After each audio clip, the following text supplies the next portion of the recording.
When my own son dumped me at a nursing home and called me dead weight, he thought he'd gotten rid of his biggest problem.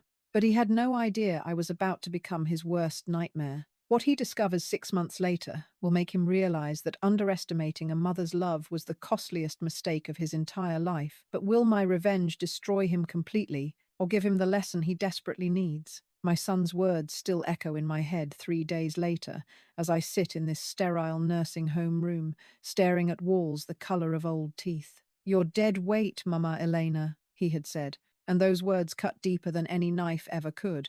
The morning nurse brings me pills that rattle in a tiny paper cup, her smile too bright for someone who deals with forgotten people all day long. I swallow the medicine and wonder how my life became so small, how the woman who once worked double shifts to pay for Hector's college education now needs permission to use the bathroom. My roommate Dolores snores softly in the bed next to mine, and I envy her peaceful sleep because my mind won't stop racing. Through the thin walls, I can hear Mrs. Garcia crying for her daughter, who hasn't visited in 6 months, and Mr. Santos talking to his dead wife like she's sitting right beside him. This place smells like disinfectant trying to cover up the scent of despair, and every breath reminds me that I'm supposed to be grateful for this prison my own child put me in. The afternoon stretches ahead like a desert, filled with nothing but scheduled meals and mandatory activities designed to keep us busy until we die. A young woman in scrubs knocks on my door, and I expect another pill or another pointless check of my blood pressure. Instead, she sits on the edge of my bed with kind eyes that remind me of my younger self. "Mrs. Rivera, I'm Isabella Santos, and I wanted to talk with you about something important," she says, glancing around to make sure we're alone. Isabella tells me she's been watching me since I arrived, seeing how I carry myself differently than the other residents, how my eyes still hold fire even when my son visits with his fake concern and hurried exits. She works the night shift and has heard me crying when I think everyone else is asleep, but she's also noticed something else. "You're not broken, Mrs. Rivera," she whispers, leaning closer. "You're angry, and anger can be more powerful than sadness if you know how to use it." She explains that she's seen this pattern before, families who dump their elderly relatives not out of inability to care for them, but out of greed and convenience. Isabella's grandmother went through the same thing, and she learned the hard way that nursing homes are full of people who were thrown away by children who wanted their inheritance early. Her words make my stomach turn because they ring with truth I've been trying to ignore. My son visits twice a week, always with his wife Carmen, always with papers for me to sign and decisions for me to approve. Yesterday he brought documents about my house, the one Miguel and I bought with our wedding money and turned into a home with our own hands. Hector spoke about property values and maintenance costs, about how hard it is to manage an empty house, about how selling it would give me money for extras at the nursing home. His words sounded reasonable, but Isabella's warnings echo in my mind. Carmen sits beside me during these visits, patting my hand like I'm a pet while she talks about their children's college funds and their plans for a bigger house. She mentions casually how the neighborhood has changed, how developers are buying up properties for ridiculous amounts of money. Her smile never reaches her eyes when she talks about these things, and I'm starting to understand why. The pieces of a horrible puzzle are forming in my mind, and each piece makes me feel sicker and more furious. My son didn't put me here because I'm a burden, or because he loves me and wants me to be safe. He put me here because I was standing between him and my house, between him and the money he thinks he deserves. Isabella sees the realization dawning on my face and nods grimly. "Mrs. Rivera, you need to know something else," Isabella says, her voice barely above a whisper. "I've been working here for 5 years, and I've seen what happens to residents who sign over their assets to their children. They get moved to the state facility across town, the one with 40 people to each aid, and food that's barely fit for animals. Their families stop visiting entirely once they get what they want." My hands clench into fists as I think about Hector's impatience during our conversations, how he always steers the topic back to paperwork and legal matters. He hasn't asked about my arthritis, or whether I'm making friends or if I'm happy. He only cares about my signature on documents that will make him rich while I rot away in this place. But Isabella isn't finished with her revelations. She tells me about the family meeting Hector and Carmen had with the nursing home administrator last week, the one they didn't tell me about. They discussed payment plans and insurance coverage, and Carmen asked specific questions about what happens to residents who run out of money. The administrator assured them that the state would take over, but Isabella knows what that really means. As the sun sets outside my window, painting the sky the color of old bruises, I realize that my son has planned this whole thing carefully. He's counting on me being too confused or too grateful to ask the right questions. He's betting that I'll sign whatever papers he puts in front of me because I trust him, because I love him, because I want to believe that somewhere inside the man who calls me dead weight is the little boy who used to crawl into my bed during thunderstorms. Isabella squeezes my hand before she leaves for her rounds, and her touch feels like a lifeline in an ocean of betrayal. Tomorrow, Mrs. Rivera, we're going to start fighting back, she says. But first, you need to understand exactly what you're up against, and it's bigger than just your son's greed. Isabella returns the next morning with coffee that actually tastes like coffee and a manila folder that she sets on my bedside table like it contains state secrets. Her night shift ended an hour ago, but she stayed because she says what she's about to show me can't wait another day. She pulls out papers that make my blood run cold, documents she copied from the administrator's office when she was supposed to be checking on patients. The first paper is a property assessment of my house, dated just 2 weeks before Hector brought me to this place. My modest 3-bedroom home that Miguel and I bought for $30,000 in 1980 is now worth $420,000. The second paper is even worse. A real estate inquiry from a development company asking about the availability of properties on my street. Someone has been planning this for months. Your son didn't wake up one day and decide you were too much trouble, Isabella explains, spreading the documents across my blanket like evidence at a crime scene. He's been setting this up since last year, maybe longer. Look at this. She points to a document that makes my heart stop beating for a moment. It's a consultation request from Hector to an elder law attorney, asking about the fastest way to gain power of attorney over an aging parent. My hands tremble as I read the attorney's response, full of legal words that basically say the easiest method is to have the parent declared incompetent or to convince them to sign documents voluntarily. The attorney recommends nursing home placement as a way to establish that the parent can no longer live independently. Reading these words feels like watching someone plan my funeral while I'm still alive. Isabella shows me more papers, bank statements that Hector requested from my accounts, medical records he obtained from my doctor, even copies of my utility bills that he claimed he needed to help me manage my finances. Every piece of paper tells the same story. My son has been building a case to prove I'm incapable of handling my own life. The betrayal cuts so deep I can barely breathe. But Isabella isn't finished with her midnight investigation. She pulls out photographs she took with her phone, pictures of meetings that happened in the nursing home conference room after visiting hours. The photos show Hector, Carmen, the administrator, and a man in an expensive suit I don't recognize. They're all smiling and shaking hands like they've just closed a business deal, which I'm starting to realize they probably have.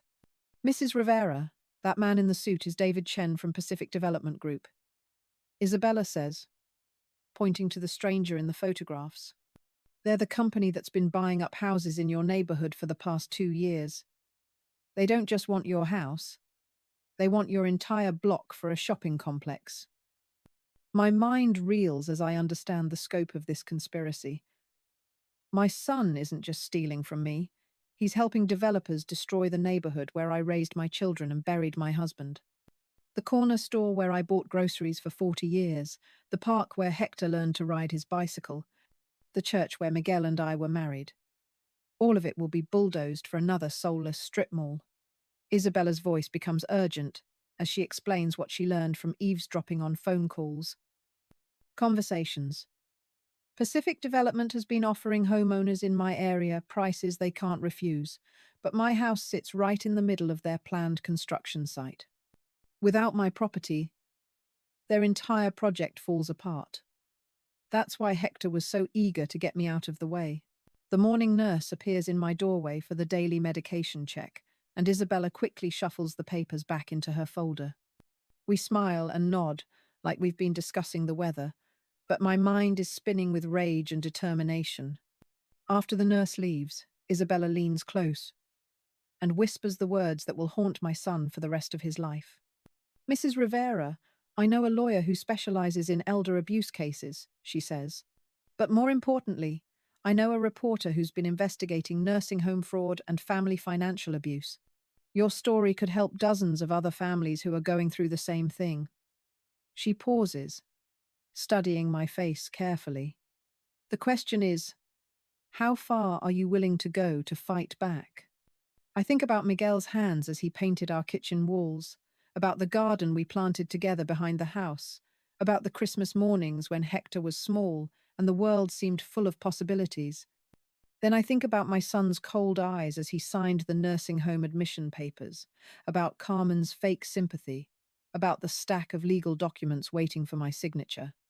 Isabella, I say, my voice stronger than it's been in weeks. I want to destroy them completely, but I want to do it smart, and I want them to never see it coming.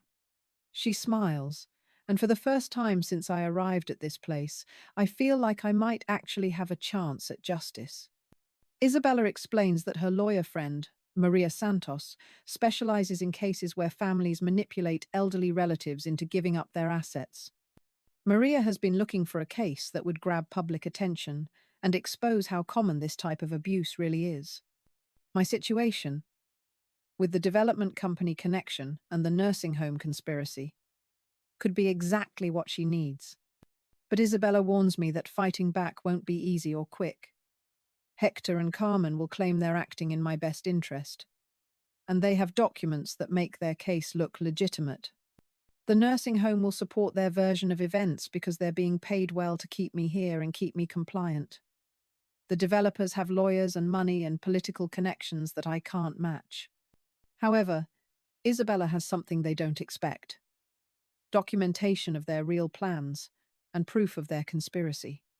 More importantly, she has access to other families going through similar situations, people who would be willing to speak out if they knew they weren't alone.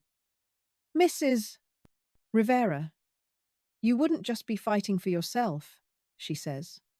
You'd be fighting for every elderly person whose children see them as nothing but dollar signs. As Isabella prepares to leave for some much-needed sleep, she hands me a small notebook and a pen. Start writing down everything you remember about your son's behavior over the past year, she instructs. Every conversation about money, every document he asked you to sign, every time he seemed more interested in your house than your health. We're going to need every detail if we want to win this war. Alone in my room, I open the notebook and begin writing.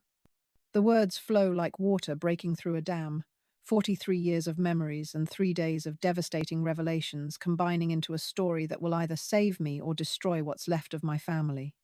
But as I write, I realize that my family was already destroyed the moment my son decided I was worth more dead than alive. 3 weeks into my detective work, I discover something that makes my blood boil and my heart race at the same time. Isabella arrives for her night shift with news that will either save me or get us both in serious trouble, and she's practically vibrating with excitement as she closes my door behind her. She's been digging deeper into the nursing home's connection with my son, and what she found in the administrator's computer files will blow this case wide open. Her hands shake as she shows me printed emails between Hector and the facility's financial director, discussing payment schedules and what they call my transition timeline. The emails reveal that my son has been paying premium rates for my care, but only for the first 6 months. After that, the payments drop to basic state assistance levels, which means I'll be moved to the overcrowded wing where residents get 1 shower per week and meals that look like dog food. Isabella's voice cracks as she reads the most damning email aloud, where Hector asks about the facility's policy on residents who become difficult or uncooperative during asset transfers. My roommate Dolores has been pretending to sleep, but I can tell she's listening to every word. When Isabella finishes reading, Dolores sits up in her bed and reveals something that makes my stomach drop to the floor. Her own daughter tried the same scheme 2 years ago, but Dolores fought back and won, though it cost her everything she had in legal fees. She knows the tricks these families use, the lies they tell, and most importantly, she knows their weaknesses. Elena, your son made one big mistake, Dolores whispers, her eyes gleaming with the sharp intelligence that made her a successful accountant for 30 years. He's been too greedy, moving too fast. Good scams take time, but he's in a hurry because he needs your signature before you figure out what's really happening. She explains that Hector's rush to get documents signed creates a paper trail that any decent lawyer can use to prove manipulation and elder abuse. Isabella pulls out her phone and shows me photographs she took during her lunch break yesterday, pictures that make me realize how much bigger this conspiracy really is. She drove to my old neighborhood and documented the changes happening on my street, the for sale signs that have appeared on houses that weren't for sale last month, the construction equipment parked on lots where families used to live. My house sits in the middle of it all, like a holdout in a war zone. But the most shocking photograph shows my son's car parked outside the Pacific Development Office, and through the window, Isabella captured images of Hector shaking hands with the same man from the nursing home meeting. The timestamp on the photo shows this meeting happened yesterday, while Hector was supposed to be at work. Isabella managed to get close enough to hear parts of their conversation, and what she learned makes me understand that I'm not just fighting for my house. I'm fighting for my life. Mrs. Rivera, they were talking about expediting your case, Isabella says, her voice barely above a whisper. The developer is getting pressure from investors, and they need your property within the next 60 days, or the entire deal falls apart. That's why your son has been pushing so hard for you to sign papers, and that's why they're planning to have you declared mentally incompetent if you keep refusing. My hands clench into fists as Isabella explains the next phase of their plan. If I won't sign voluntarily, Hector will petition the court to have me declared unable to manage my own affairs. The nursing home will provide testimony about my declining mental state, and the judge will appoint Hector as my legal guardian with power to sell my assets. It's a legal process that happens to elderly people every day, and most of them never see it coming. Dolores swings her legs over the side of her bed and joins our conspiracy planning session, her mind working like the financial expert she used to be. She explains that we need to build our own paper trail, documenting every conversation, every document, every suspicious behavior. More importantly, we need to gather evidence that shows I'm mentally competent and that my son's actions are motivated by greed rather than concern for my welfare. Isabella reveals the next part of her investigation, something she discovered by befriending Karen Mitchell from the property management company. Karen has been bragging to other staff members about the commission she'll earn from facilitating the sale of my house, and she's been pressuring the nursing home administrator to speed up the process. Karen doesn't know that Isabella has been recording their conversations on her phone. The recordings Isabella plays for me make Karen sound like exactly what she is, a greedy, manipulative woman who sees elderly people as obstacles to her payday. In one conversation, Karen laughs about how easy it is to convince families to warehouse their old folks while property values increase. In another, she discusses strategies for making nursing home residents feel helpless and dependent, so they'll sign whatever papers are put in front of them. But Karen has made a crucial mistake that will help our case tremendously.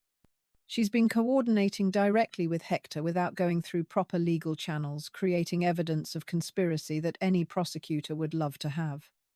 Isabella shows me text messages between Karen and my son, discussing timeline pressures and strategies for handling my resistance to their plans.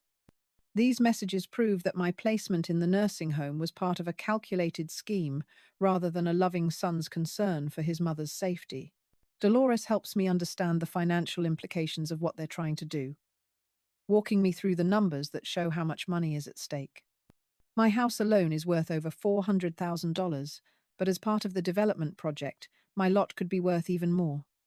Add in my savings account, my life insurance policy, and my monthly Social Security payments, and I represent nearly $500,000 in assets that my son wants to control. Isabella's investigation has also uncovered other families going through similar situations, elderly parents who were placed in nursing homes just before their children sold family properties to developers. She's been documenting these cases, building a pattern that shows this isn't just individual greed, but organized exploitation of elderly people. Her evidence could help dozens of families and possibly put some very bad people in prison. But our investigation takes a dangerous turn when Isabella reveals that she's been caught accessing files she shouldn't have seen. The nursing home administrator called her into a meeting yesterday and asked pointed questions about her interest in resident family dynamics. Isabella managed to deflect suspicion by claiming she was concerned about patient care quality, but she knows her time as an inside source is running out. "Mrs. Rivera, we need to move fast," Isabella says, glancing nervously at the door. "Karen Mitchell is planning to visit you tomorrow with papers that she claims will simplify your financial situation. She's not coming to help you. She's coming to trick you into signing documents that will give your son immediate access to your assets." Isabella's warning sends chills down my spine, because I realize tomorrow might be my last chance to fight back. Dolores leans forward with the intensity of someone who's been where I am and survived to tell about it. "Elena, listen to me carefully," she says. "Whatever papers they bring tomorrow, don't sign anything. Not even if they tell you it's just a formality or that you can change your mind later. Once you sign, the legal process becomes much harder to stop, and they're counting on you being too polite or too confused to ask questions." As Isabella prepares to leave for her rounds, she hands me a small recording device that looks like a hearing aid.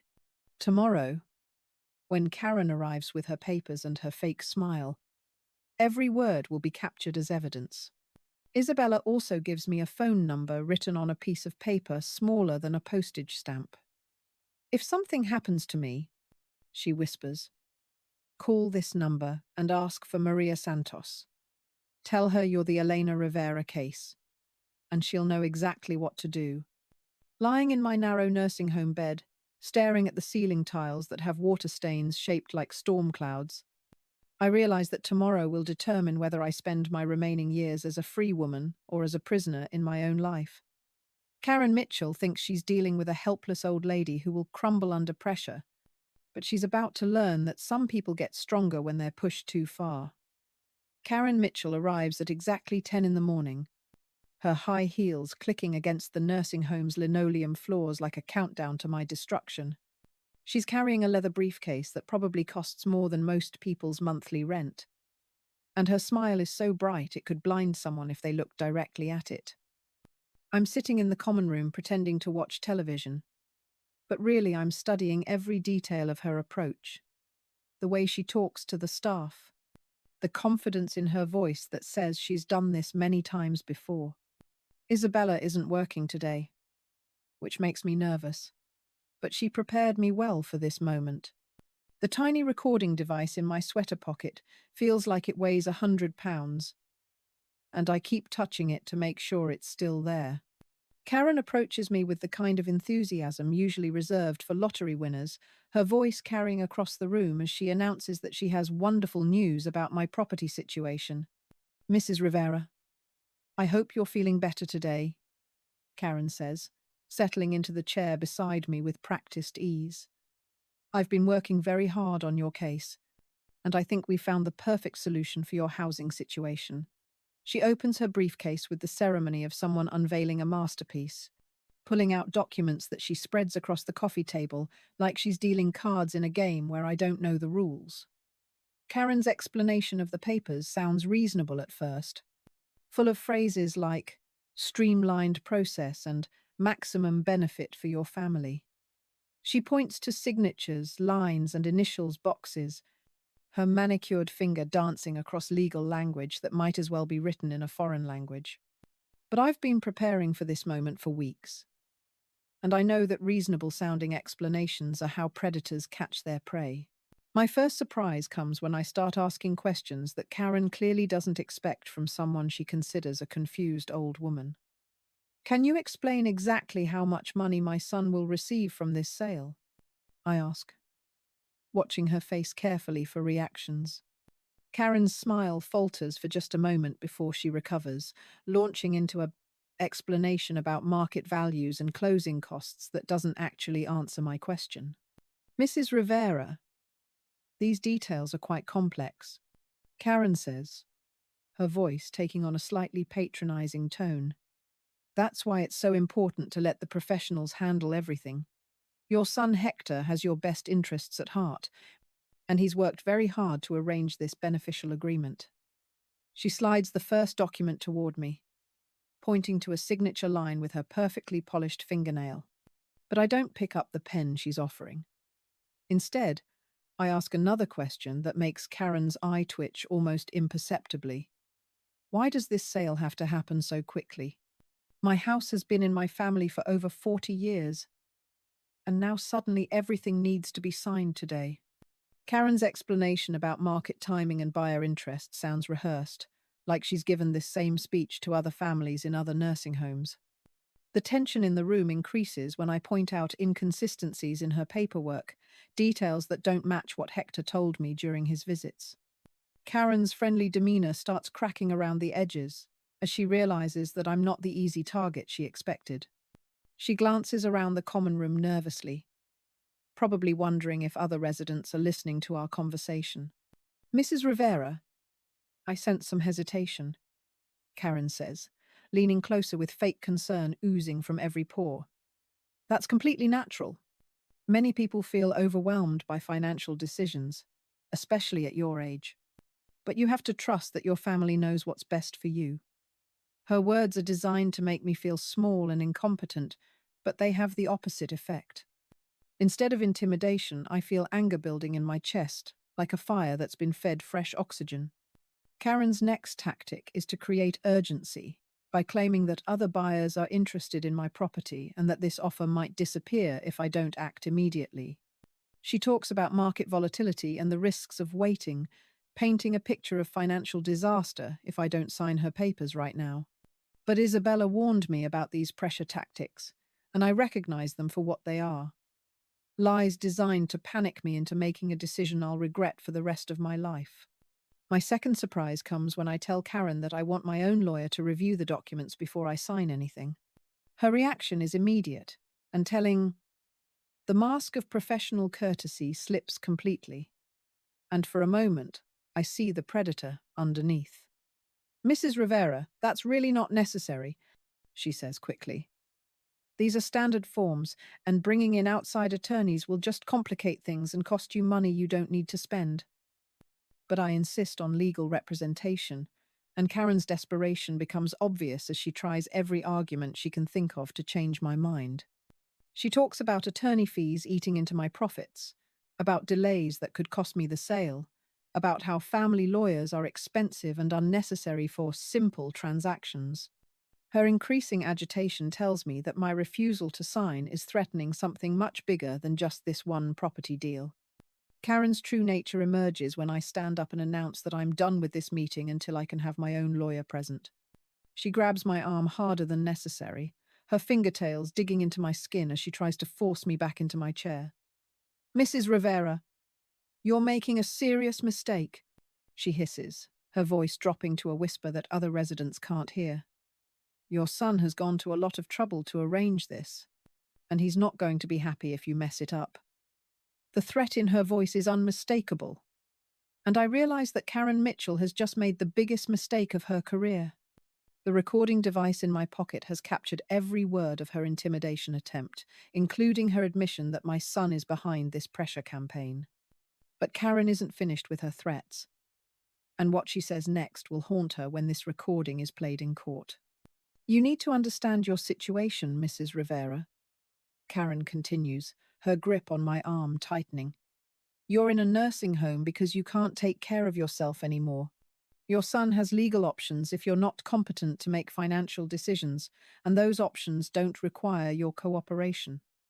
She's threatening to have me declared mentally incompetent, just like Isabella warned me she would. But Karen has underestimated how much fight I have left in me, and she's about to learn that threatening an elderly woman in a room full of witnesses is a career-ending mistake. I raise my voice loud enough for everyone in the common room to hear, asking Karen to repeat her threats so that Mrs. Patterson from room 215 and Mr. Johnson from the wheelchair by the window can understand what kind of person they're dealing with.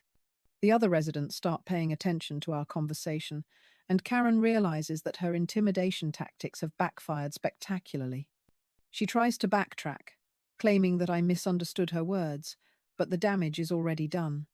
Several residents are now openly staring at us, and I can see nursing staff members beginning to move in our direction. Karen's final mistake comes when she tries to salvage the situation by offering me money directly, a bribe that she probably thinks will tempt an elderly woman on a fixed income. Mrs. Rivera, if you sign today, I'm authorized to offer you a special bonus of $5,000 for your cooperation, she says, pulling out a cashier's check that she's clearly prepared in advance. This is on top of everything else, just for being flexible with the timing. The bribe offer is the last piece of evidence I need to destroy Karen Mitchell and everyone she's working with. Isabella was right about these people. They always get greedy, and greed makes them sloppy. Karen has just offered me money to sign documents that she claims are in my best interest, proving that this entire transaction is designed to benefit everyone except me. I stand up again, steadier this time, and announce loudly enough for the entire common room to hear that I'm rejecting Karen's offer and all of her documents. Her face turns red with frustration and barely controlled rage as she realizes that her carefully planned con has fallen apart. She stuffs her papers back into her briefcase with violent motions, her professional facade completely gone. You're making the biggest mistake of your life, Mrs. Rivera. Karen snarls as she prepares to leave. Your son isn't going to forget this, and neither am I. We have ways of dealing with difficult people like you. Her final threat is captured clearly on my recording device, along with everything else she's said during this disastrous meeting. As Karen storms out of the nursing home, her high heels clicking angrily against the floor, I realize that I've just won the first real battle in this war. But victory comes with a price, because now my enemies know that I'm not the helpless victim they thought I was. Isabella was right about needing to move quickly, because Karen Mitchell is undoubtedly calling my son right now to tell him that their easy plan has become much more complicated. Hector storms into the nursing home like a hurricane 30 minutes after Karen's humiliating departure, his face red with fury and his hands clenched into fists that shake as he approaches my chair in the common room. The other residents scatter like birds when they see the rage in his eyes, and even the nursing staff seems to disappear into other rooms, leaving me alone to face my son's wrath. His voice carries across the entire facility as he screams about my ingratitude and selfishness, words that cut deeper than any physical blow could because they're coming from the child I sacrificed everything to raise. Mama, what the hell do you think you're doing? Hector shouts, grabbing my shoulders and shaking me hard enough to make my teeth rattle. Karen called me crying, saying you attacked her and made threats. Have you lost your mind completely? His grip is painful, and I can see other residents peeking around corners, watching this public display of family dysfunction with the horrified fascination of people witnessing a car accident. But I'm not the same broken woman who arrived at this nursing home 6 weeks ago, and Hector is about to learn that his intimidation tactics won't work on me anymore. I look directly into his eyes, the same brown eyes that used to fill with tears when he scraped his knee, and I speak with a calmness that seems to surprise him more than shouting would have. I didn't attack anyone, Hector. I simply refused to sign papers that would steal my house while I'm still alive to stop it. My words hit him like a slap across the face, and I watch his expression cycle through shock, denial, and finally a cold calculation that tells me everything I need to know about who my son has become. He releases my shoulders and steps back, his voice dropping to a whisper that's somehow more threatening than his shouting. You don't know what you're talking about, Mama. You're confused, and you're making decisions that will hurt our whole family. Isabella appears in the doorway like an answer to my prayers, her presence giving me strength as Hector continues his manipulation attempts. She's not supposed to be here during day shift, but somehow she knew I would need support during this confrontation. Her eyes meet mine across the room, and I see her subtle nod that tells me she's ready with whatever evidence we've gathered. Hector notices Isabella watching us and turns his anger toward her, pointing an accusing finger in her direction. This is your fault, isn't it? You've been filling my mother's head with paranoid nonsense, turning her against her own family. His voice rises again as he stalks toward Isabella, and I realize that my son is capable of violence when he doesn't get his way. But Isabella doesn't back down from Hector's intimidation, and her response reveals something that makes my blood freeze in my veins. Mr. Rivera, I think your mother deserves to know about the life insurance policy you took out on her 3 months ago, she says, her voice steady despite the fury radiating from my son. The one worth $200,000 that lists you as the sole beneficiary. The silence that follows Isabella's revelation is so complete that I can hear my own heartbeat pounding in my ears. Hector's face goes white, then red, then white again as he realizes that his most carefully hidden secret has been exposed. I stare at my son with growing horror, as the implications of this discovery wash over me like ice water, understanding finally that he hasn't just been planning to steal my assets, he's been planning for my death. That's completely normal, Hector stammers, but his voice lacks conviction, and his eyes dart around the room like a trapped animal looking for escape routes. Adult children often carry life insurance on their parents to cover final expenses. It doesn't mean anything sinister, but his explanation sounds hollow even to him, especially since he never mentioned this policy during any of our conversations about my finances. Isabella pulls out her phone and shows me documents she somehow obtained, proving that the life insurance policy was purchased just 2 weeks before Hector placed me in the nursing home. The timing is too convenient to be coincidental, and the amount is far more than needed for any funeral expenses. My son has been betting on my death while pretending to care about my welfare, and the realization makes me physically sick. But the insurance policy isn't Isabella's most damaging revelation, and what she shows me next transforms my heartbreak into pure rage. She has copies of text messages between Hector and Carmen, discussing how quickly elderly people typically decline in nursing home settings and speculating about whether certain medications might accelerate the process. They've been researching my expected lifespan like investors studying market projections. Mrs. Rivera, there's something else you need to know about your son's visits here, Isabella continues, ignoring Hector's increasingly desperate attempts to interrupt her. He's been meeting with your doctor to discuss changing your medications, claiming that you've been showing signs of depression and dementia. He wanted to put you on drugs that would make you more compliant and less likely to question financial decisions. The room spins around me as I realize how close I came to being chemically subdued into signing away everything I've worked for my entire life. Dr. Patterson, who I trusted because he seemed kind and professional, has been conspiring with my son to drug me into submission. The betrayal runs deeper than I ever imagined, involving people I thought I could trust with my life and my health. Hector's desperation becomes obvious as he realizes that his carefully constructed plan is falling apart in real time. He lunges toward Isabella, trying to grab her phone and delete the evidence she's showing me, but she's younger and faster and manages to keep the device out of his reach. Their struggle attracts the attention of security guards, who appear just as Hector makes a grab for Isabella's throat. "You're destroying our family!"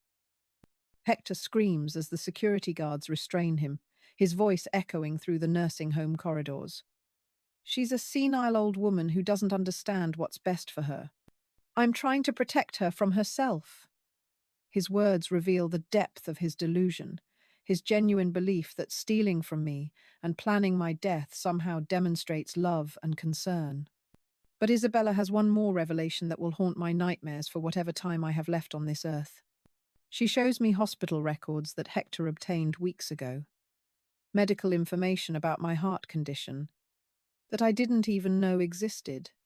My son has been consulting with doctors about my life expectancy, armed with knowledge about my health that he never shared with me. "Mrs. Rivera, your son knows that you have a heart murmur that could become serious with the right kind of stress," Isabella explains, her voice gentle despite the horror of what she's revealing. He's been planning to use emotional pressure and medication changes to worsen your condition, making your death appear natural and expected. The calculated cruelty of this plan takes my breath away and makes me understand that the man being dragged away by security guards is no longer my child in any meaningful sense. As Hector is escorted from the building, he turns back to scream one final threat that confirms everything Isabella has told me. This isn't over, Mama. You can't live forever, and when you're gone, I'll get everything anyway. You're just making it harder on yourself.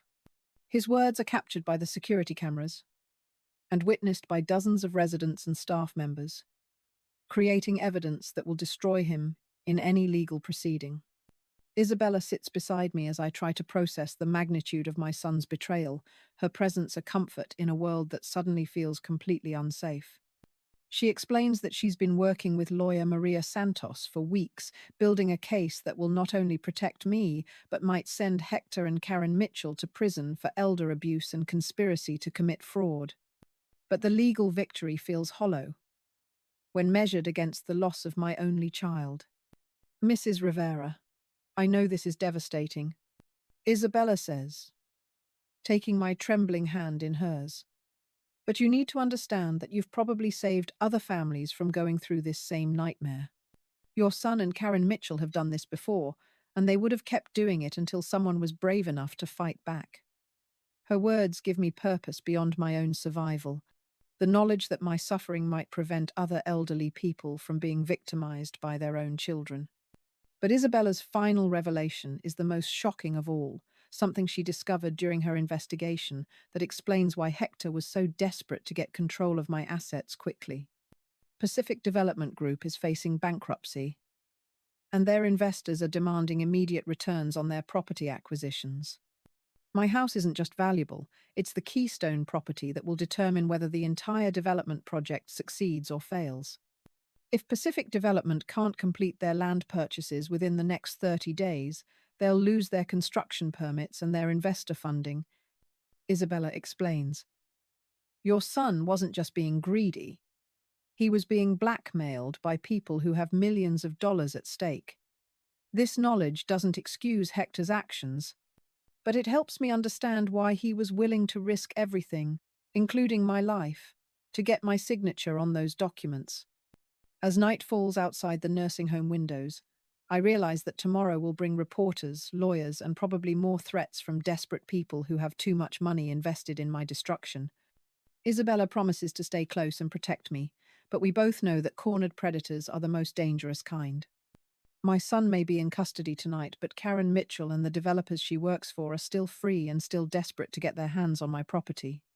Channel 7 News arrives at Sunset Manor with cameras rolling and reporter Jessica Chen asking questions that will expose this conspiracy to the entire city, transforming my private nightmare into a public scandal that will protect other elderly people from becoming victims. Isabella stands beside me as I tell my story to the cameras, her presence giving me strength as I reveal the depths of my son's betrayal to an audience of strangers who react with the outrage and sympathy that my own family never showed me. Jessica Chen's investigation has uncovered similar cases across the city. Families who lost their elderly relatives under suspicious circumstances, after those relatives were placed in nursing homes and pressured to sign over their assets. The pattern is clear and devastating. Children working with property developers and corrupt nursing home administrators to systematically rob and sometimes kill their own parents for money. My case isn't unique. It's part of an organized criminal enterprise that has been operating for years. The news report triggers an avalanche of responses from viewers who recognize their own family situations in my story. People calling the station's tip line to report suspicious deaths and questionable property transfers involving their elderly relatives. Within hours, the district attorney's office announces a task force to investigate elder abuse in nursing homes, with my case serving as the cornerstone of what prosecutors are calling the largest elderly exploitation scandal in the city's history. But the public exposure brings dangerous retaliation from people who have millions of dollars at stake in keeping their crimes hidden. Karen Mitchell appears at the nursing home with two large men who claim to be process servers but look more like hired thugs, demanding to speak with me about correcting the false statements I made on television. Isabella calls security immediately. But the threat is clear. Powerful people want me silenced permanently. The intimidation escalates when Pacific Development Group releases a statement claiming that I'm a mentally incompetent woman being manipulated by nursing home staff for their own financial gain. They produce documents supposedly signed by me that authorize the sale of my house, forgeries so convincing that even I have to look closely to spot the differences in my signature. Their lawyers file court papers seeking immediate guardianship over me, claiming that my television appearance proves I'm being exploited by people who don't have my best interests at heart. Maria Santos arrives at the nursing home with a team of lawyers and investigators who transform my small room into a war room, covering every surface with documents and evidence that will either save me or see me declared incompetent and stripped of all legal rights. She explains that we're fighting against opponents with unlimited resources and political connections, people who have successfully silenced other elderly victims through legal manipulation and sometimes more direct methods. The legal battle intensifies when Hector is released on bail and immediately files his own petition for guardianship, claiming that his outburst at the nursing home was caused by emotional distress over my declining mental state. He appears on the same news program that featured my story, presenting himself as a loving son whose elderly mother is being manipulated by greedy nursing home staff and attention-seeking reporters. His performance is so convincing that some viewers start calling for investigations into Isabella and Maria Santos. But Hector has underestimated the evidence against him, and Maria Santos springs a trap that destroys his credibility forever. During a court hearing that's packed with reporters and camera crews, she plays the recording of Karen Mitchell's threats and bribery attempts, followed by audio from Hector's violent confrontation at the nursing home. The judge's expression grows darker with each revelation, and spectators gasp audibly when they hear my son discuss insurance policies and life expectancy calculations.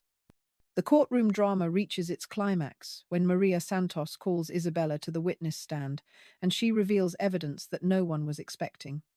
Isabella has been wearing a hidden camera during her nursing home shifts, capturing video footage of Hector meeting secretly with doctors to discuss medication changes, Karen Mitchell bribing nursing home staff to falsify records, and Pacific Development representatives threatening employees who might expose their conspiracy. The video evidence is so damaging that Hector's lawyer immediately requests a recess, probably to negotiate a plea deal that might keep his client out of prison for the rest of his life.